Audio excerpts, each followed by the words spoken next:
Can we have another round of applause though, for that's an awesome intro, right? Thanks. Just anybody at MYOB, I'm not doing all this stuff right now. Yeah. So if we go back to high school days, Yep. yeah, back in the late 90s, can you talk a little bit about that and the landscape that was going on there for us, Kristen? It's a Wild West, mate. Everyone was figuring stuff out.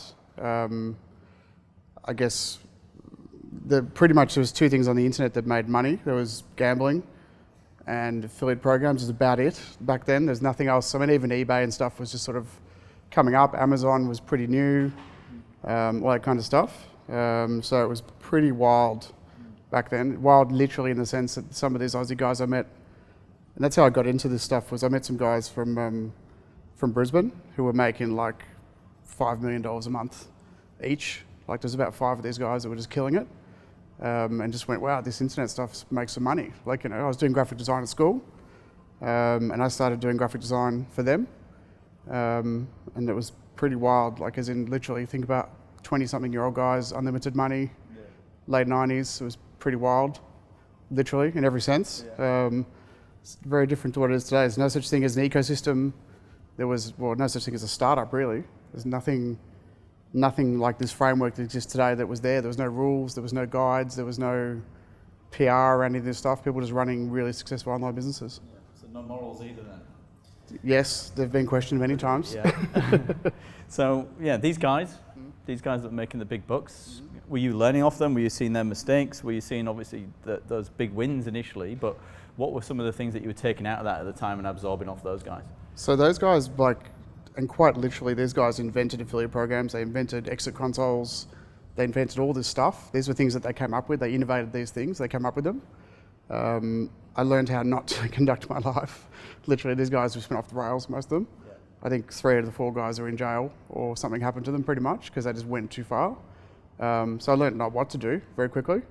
But no, just learning how that mindset of there is no rule, or like, not there's no rules, but what can we do? What's different? Not like, I didn't learn from a university. I didn't learn from someone who'd come before me. It was, we can do whatever you want. There's whatever you want, just have a crack. There's no rules. Just think of something and you can do it, which I think is just always followed on from that mentality of not, oh, well, this is the way we do it, but what should we do? And how did you evolve your skills from the graphic design, and then how did that take you into kind of the dot-com era?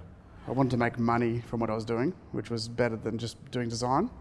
So the dot-com era, let's talk, it was literally, so like, hey, what's this Google thing? That seems interesting. Actually, ICQ first, funny enough. I built an ICQ spammer. Yeah, I don't even know what an ICQ spammer is, so maybe you could enlighten well, us on that. I'm not sure. Does anybody else know what an ICQ spammer is? Did you used to get spam from ICQ, did you? Nice. So this is before like all the crazy bots were doing Russian stuff and there was heaps of spam going around. But I just built something that would literally fire off marketing messages to random ICQ numbers. This is before there was any kind of spam filters or anything. And promote some of these affiliate programs to these guys that I knew, and you know, pretty quickly you're making $2,000 a day from doing something like that because there's no one else marketing to them. It's this channel that there's literally no one else is doing it. It's like, I've got a message, oh cool, I'll click on it. It wasn't like, oh, this is crap and it's Viagra spam or something, which is pretty common with like Hotmail or whatever you use these days. There was no one else doing it. So it was a great cut through. And then it came down to SEO. It was like, wow, here's this Google thing, what can I do with it? So I've got a big background with domain names. So at the time, and we're talking maybe 99, 2000, I probably had 5,000 domain names. So I got 1,000 of them and ring fenced them and built this once again as not a spammer, but like a tool which would link them all together automatically and create pages based on like stuff I came up with, like content algorithms, and you know, interlink them all and sort of just come up with this stuff. And pretty soon I had 20 million listings per domain name. Like, so you'd search for anything and it wouldn't matter what the domain was because there was no domain relevance back then. It didn't matter whether a domain's authority was about a certain topic or not. Just you'd buy an expired domain name, it had some juice associated with it, and you'd load it with content and you'd rank for everything. So I do think I was still the very first person to ever get a manual penalty on Google. The first I've ever heard of to get them all deleted because I sort of took the piss, I guess you could say. But it was profitable what happened. So I was pushing the edge with this stuff. I was going to say pushing the boundaries is because there was no rules. Yeah. There was literally no one had done it before. Yeah. Why can't you do it? It doesn't say, the rules don't say you can't have 20 million listings per domain name.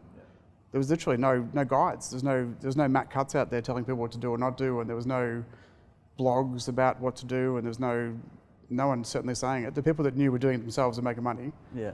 And then soon after that, did the guidelines come into play? Well, Google started slapping people, like Google slaps. They started deleting people, changing the rules, like trying to focus on search quality versus just delivery of traffic. So it became clear pretty quickly that you had to build quality stuff, or it would happen. Like you can, two ways to run the business. One is you run it very quickly and you just go, screw it, it'll get deleted at some point. And the second way is you build it from the start with the idea of it being quality content that matters to people. And yeah, that came in mid-2000s, roughly. So did that, that's probably your first setback then in this world of the web? Well, but once again, I didn't view it as an experiment. I ring-fenced those particular domains and thought this is a cool experiment, but I was smart enough not to know not to do it with all of them, because something felt a little bit wrong, even though there was no rules. It was sort of like, this can't be right that I'm sucking in traffic from 20,000 different keywords for one domain name and then landing on one page. But once again, it was an experiment. There was literally no previous version of doing it. Yeah. So that took you then, you went down this SEO route, and where did that lead you then? What's the landscape looking like at this time? So I never worked for anyone from 96 when I was in year 12 to 2007. I'd always just done my own thing. I was experimenting with my own domains, never had a job. So in 2007, I had a bit of a personal experiment, and I went and took a job as head of search at the White Agency. And that was to try and do something different. I get pretty bored in the minutiae, like as in small amounts of traffic, small ideas, small whatever. So I wanted to try work on some big things at scale. So I went there to work on some bigger projects. So the world of search was at that time it was still pretty spammy. Like it was still pretty, like a lot of fake manipulation. It's still a lot of it goes into, don't get me wrong, but it was the kind of, and I don't know how many people are around from those days back then, but like spinning content tools that would research keywords and come back with your ideas, and outsourced content trying to manipulate search algorithms and stuff like that. So it's pretty spammy still. Sorry. But when you're obviously in this organisation, then you wanted to work on these bigger projects and you took the job, did you not find that a bit limiting to your personality? Because obviously you're playing outside of the rules, and at this point now there's probably legislation internally and processes that you've got to adhere to, or were you given free rein to do what you want? I was given free rein because no one else knew what they were doing anyway. To be honest, people still don't know. I don't know if any of you guys deal with any search agencies, but no one knows what they're doing for the most part. There's probably 20 people in Australia that really know what they're doing, and there's a whole lot of bullshit artists in between somewhere that sort of knows some stuff in between there somewhere.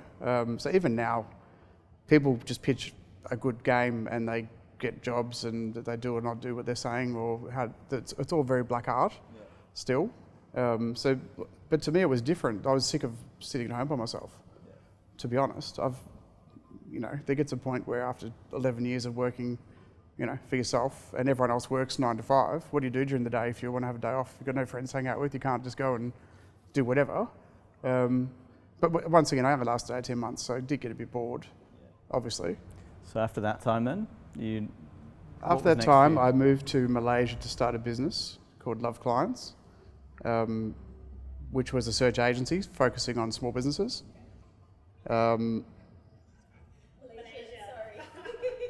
Big ups for the Malaysians. So I set the business up in Labuan, if you know. So just so everyone else knows, Labuan's an offshore district in Malaysia. This is legal. It's like the banking version of, it's like, I don't know, Virgin Islands or something, right? But there's a double tax treaty with Australia, so it's completely legal as long as you don't live in Australia and as long as you pay your tax in that district. So I moved, the only stipulation is you can't do business with Malaysian companies. So I lived there, but I didn't do any business with Malaysia, because obviously otherwise everyone would set up a Malaysian company in Malaysia and pay no tax. So I did that. So I moved there and went between there and London and Vancouver for a while. We ended up having a whole bunch of people working there on stuff. And that was in a response to working on big clients, which you could never get anything done. You'd throw a strategy over the fence and then nothing would happen, and you'd go, all right, that's boring. So we focused deliberately on, and it was, the first time I'd seen it where it was almost a purely chat-based business. Didn't do call centers, didn't do whatever. It was just, that's how you interface with the company. So we ended up having a whole bunch of people. I think it was about 50 people working in the business at the time. Long story short, got divorced. Came back to Australia. Was that because of the business? No, it's because we shouldn't have got married in the first place, to be honest with you. It didn't work out for many reasons. It didn't help working until 4 o'clock every morning, that kind of thing. So that certainly didn't help. But once again, you come back to Australia, I couldn't own the business, so I had to get rid of it. So that was sort of the time to move on from that. Doing things above board from a tax perspective, you don't have this big offshore asset and try and hide it and whatever, so I just moved on from that. So when you're obviously pushing the boundaries and you're obviously, at the bleeding edge of these new initiatives and ways in which people are tackling business head on, what were the biggest challenges? Did you have people thinking, what's this guy doing? He's playing outside of the rules maybe? The rules change all the time as well, that's the problem, especially with search. There's been times where when you do the right thing by what the rules are at the moment, they change the rules. So that's happened a few times.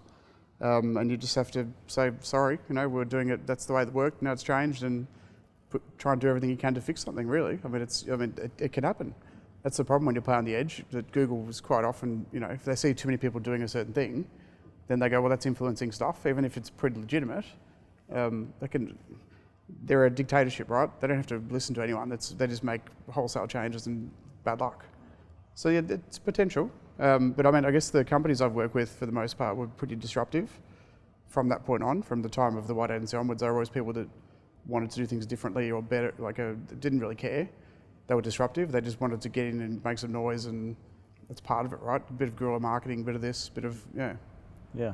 And then obviously moving on to 99 Designs, what led you back into that? So was that going in at design level for those guys? So for those that don't know, 99 Designs are a local company, right? So they're based in Richmond, just down the road in Inspire 9. So what led you back there?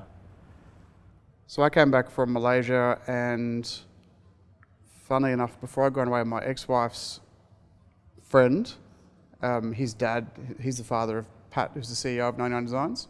That's how I learned about them, was through them. So Pat started at 99 Designs about a week before me, I think. He was 5th person, I was 6th, I think. So no, it was from a search perspective they engaged me. It definitely wasn't a design perspective. But yeah, so it was good fun, but there was no marketing function at that time. There was a great community guy in San Francisco, but they never really tried marketing. It was all sort of pretty word of mouth at that point. So I started from a search perspective, but very quickly went into just being the marketing guy, just doing everything we needed to do from a marketing perspective. Yeah. And were they open to all of your ideas, or were they a little bit apprehensive? We had some great ideas that we didn't do. No, but that being said, the problem with 99 is once we'd done the original version, it's a scale platform. It was about building the tech and infrastructure and not breaking it. It wasn't about these crazy bleeding edge marketing ideas, because it was growing by word of mouth anyway. So just don't muck it up. Don't let more users use it. So it's all about tech and scale, and they only redesigned the front end of the website, I think 18 months ago from when I was there. So, it's for a design company to only design once from 2011. Even literally the exact same layouts of the pages we'd sort of optimized back then, and they ended up getting a guy from Apple in who was a pretty shit hot designer to do it. But I guess that's the reason I ended up leaving, was because we weren't doing the cool stuff. It was BAU from a marketing perspective. We'd have good ideas and we'd test stuff out, but it was just don't break it. Just keep it growing. If it's just word of mouth, you've got to facilitate that versus doing cool marketing stuff. Yeah, so, 99 Designs, it sounds like you obviously get quite restless. So you as the person then, is that your biggest challenge within your professional life? Or do you see that as, a positive? It's a challenge, yeah. Yeah. It's a challenge. I know heaps of people that still hang around at all these businesses I've worked at throughout the years, have just been there for 10 years and love life and have a great lifestyle and whatever, and I sort of just, I get a bit bored with it, to be honest. And then how do you seek out that next opportunity? How do you understand? It just falls in my lap, to be honest. I never look for them. It's just I'm a pretty outgoing guy. I'd go and talk to people, meet people, and it's just through networking, to be honest. It's not about building some crazy personal brand and people come to me. It's just, and to be honest as well, I've always tried to be very genuine in my interactions with people. So I just meet people and we end up, if we hit it off, we do. If we don't, we don't. And they say, oh, hey, we should try to do something together. And it's just always sort of work like that. Yeah.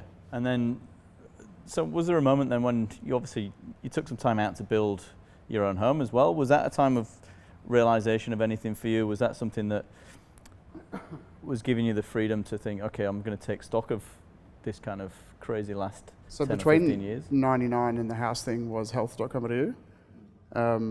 We had a pretty wild ride on that one. Like, we raised like $100 million in funding. We tried to take on health insurance and do some pretty crazy stuff. It didn't end overly well. Like, it wasn't a disaster, but it wasn't the big exit we wanted. It didn't sort of, it wasn't this big unicorn fantasy story in the end. So towards the end of that was the right time, I think, just to take stock. That sort of after that, sort of 5 years worth.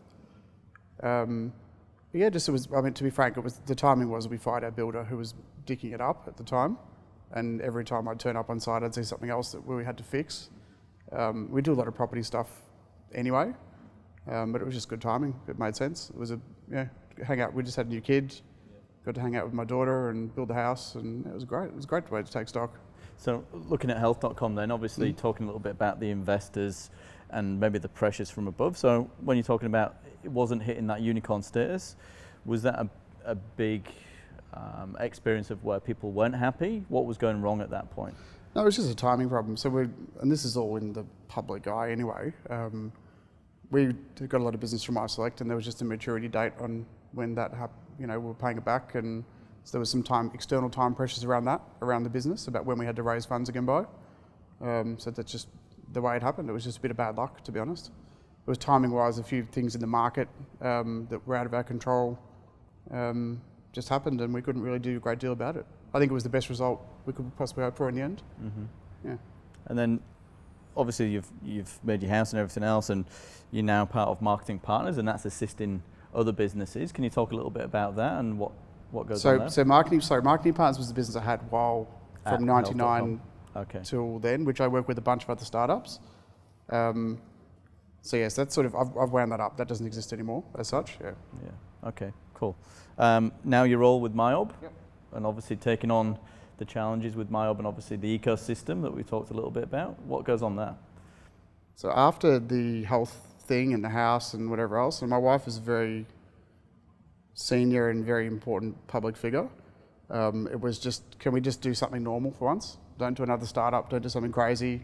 Can we just get a job? And so this to me is like a halfway between having fun with startups and getting to do cool, innovative things while I can, know I get paid on a certain day of the month, or I haven't spent $50,000 on my credit card this month trying out an Adwords campaign, or things like that. So to me, it's a good middle ground, and I'm amazed I get the luxury to do that. There's not many. I know about 2 or 3 other people that have sort of done pretty well with startups that have a similar role with other companies, like Amazon and Microsoft and stuff like that.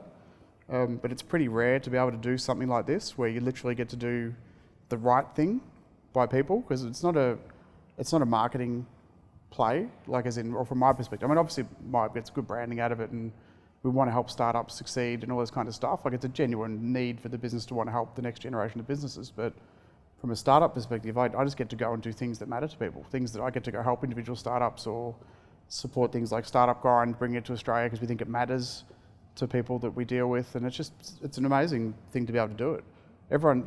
Buzz and I all the time get, holy shit, you guys have the best job in the world. And it's it's pretty cool.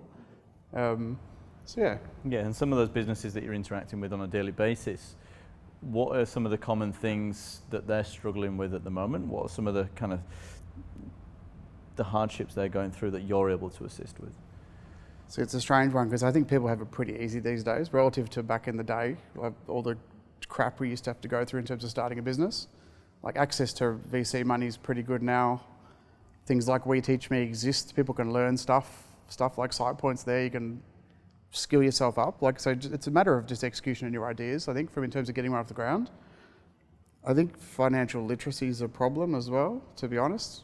I suck at that stuff as well, don't get me wrong. It's not me telling people what they should do, but in the female entrepreneurship space, there's still a big problem with the stigma of a lot of old white men have the money, unfortunately. So getting access to capital, raising that early money is very hard. So we do support a lot of female entrepreneurship programs and a lot of things like that, because I think it matters and someone's going to do it. What are the other problems? Access to capital. I think people just have to stop overthinking everything as well. A lot of people, they come to me with this 12-month crazy big MVP they've been working on, and I'm like, and then they've built like a whole, like a marketplace platform from scratch or something. And I'm like, why didn't you use marketplace? And they go, oh, okay. Or why didn't you build it in WordPress and test the idea? Or why didn't you that? There's a lot of people just get caught up in this bullshit idea of it's got to be perfect, or it's got to be this amazing brand, or I've got to have this Instagram profile of doing this. So instead of just doing stuff, a lot of people just get caught up in that public version of it now, instead of like just launching businesses and trying them out. I've seen a lot of that. Yeah. So you're quite good at bringing them down back to ground zero, and just saying, why don't you try this out? Or hey, and quite often they'll be like, oh shit, I should have done that. But a lot of that. Yeah, just real conversations with people. Like, people get in their friends and family bubble of, oh, that's great, you're doing a good job, and instead of the real conversation about, I wouldn't pay for this, or I wouldn't do this, or how are you going to make money from it, or so a lot of the chats we have are just stuff like that. Mm-hmm. Just trying to be real. And does your old self come through? So wanting them to push boundaries, is it something that you're able to instill in them? And is that something that you try to get across about being able to break these imaginary rules? Probably, yeah. I'm pretty straight up with this kind of stuff. I don't generally hold back. They may walk away and say that guy's an arsehole, but I don't know. I'd rather be honest with them and say, here's my idea. If you've asked my opinion, here's a real version of the idea, or here's an idea for how to make money. Just try it out. Spend an hour and build a page, or let's dive in and I'll install a tool for you, and let's build the first marketing automation campaign. Or so hopefully, yeah. Yeah. So MYOB's involvement within the ecosystem as well. You guys obviously have like types of scholarships as well, where people can win certain access to this type of thing. Can you talk a little bit about that and how important that is to the ecosystem? So one of our major programs is a desk sponsorship program, which we've done a few pitch nights for in conjunction with Startup Vic and One Roof and Creative Cubes. So that came out of an idea where, so I was at dinner with Georgia Beatty from Startup Vic and a bunch of other people, and one of the people happened to be Toby from Creative Cubes. I was just sort of saying, one of our taglines at MYOB is helping business succeed. And I said, why don't we do it? Why don't we actually show we can help some businesses succeed and actually get some real businesses? And we sort of brainstormed this idea of a pitch night and let's get them in and whatever. So I think it matters. I think it matters to the first batch. We've only done one, and the second batch has just gone through. But the feedback we've got is not having to worry about rent. Being around other entrepreneurial people is probably the number one thing as well. Just like those ideas, to sound like an American sort of thing, around the water cooler. Just those conversations, and that not going to an event where it's a bit fake, but the real, like, people working on businesses. You can go to a lot of, I call them startup tourist events, where it's all inspirational and not so actionable. Just getting access to people that are just out there just getting shit done, and just getting that mentality and getting that execution mindset. And someone like meeting a Toby who will just dive in and help anybody he can as much as he can. I think that's really helped these people a lot. But look, if they pay their $700 a month, they can get access to it anyway. But we try and connect them with mentors or advice or all that kind of stuff as well as part of the program. But I hope it made a difference. We haven't circled back around. The first batch just ended, so we'll do some follow-up stuff. But the second batch that just came through, they're so thankful, and it's made a big difference to them already. I think once again, it's a test and learn for us. We've come up with the idea. It's number one was this. We've come up with some new ideas. So I think it matters. And you're all about the iteration and obviously testing, measuring that and seeing what's out there. So in terms of actionable steps for founders and people within business, what are the most kind of actionable steps they should be thinking about now? Is it the networking side and getting to the likes of the Tobys and yourself? What would you say is first? Just get out there and just start doing something, really. Don't think about it too much. Just get out, build the smallest version of something you can, test it out.